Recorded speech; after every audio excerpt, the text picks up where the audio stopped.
পাকিস্তানে ইতিহাসের ভয়ঙ্করতম বন্যায় ৭০০ জনের মৃত্যু হয়েছে। গত ২৪ ঘণ্টায় খাইবার পাখতুনখোয়া প্রদেশে আরও ২৬ জন নিহত হওয়ার পর মৃতের সংখ্যা বেড়ে দাঁড়িয়েছে ৭০৬ জনে।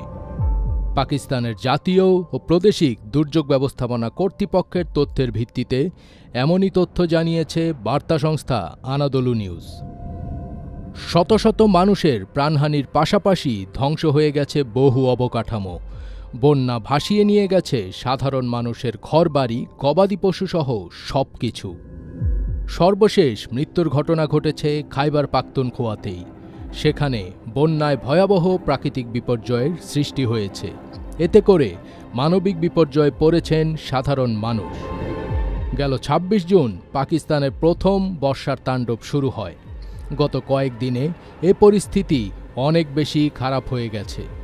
আনাদোলু জানিয়েছে, সোমবার সোয়াবি, নোশেরা, মারদান, পেশোয়ার অন্যান্য বিভাগে বৃষ্টিতে ২৬ জনের প্রাণহানির ঘটনা ঘটে।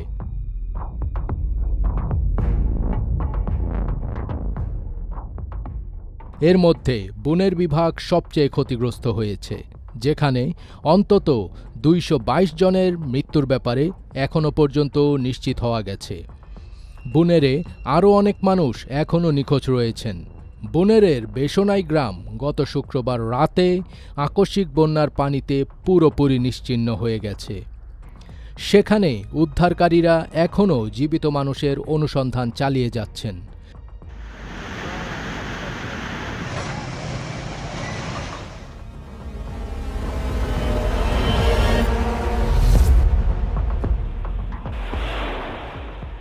এদিকে পাকিস্তানে গত পরশু আঘাত এনেছে ভূমিকম্প।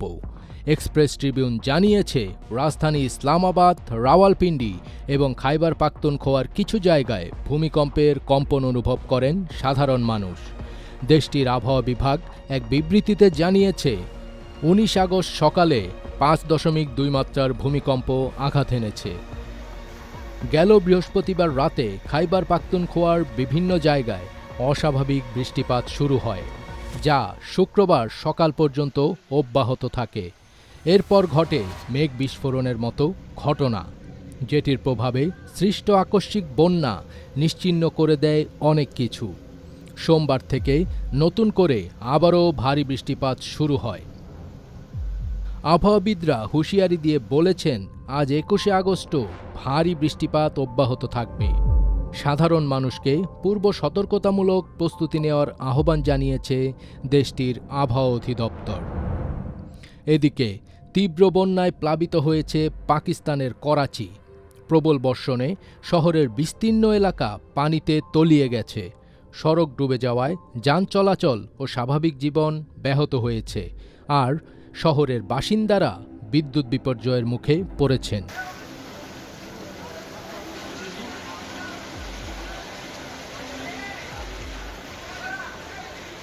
ফাজবির তাজ, এটিএন বাংলা।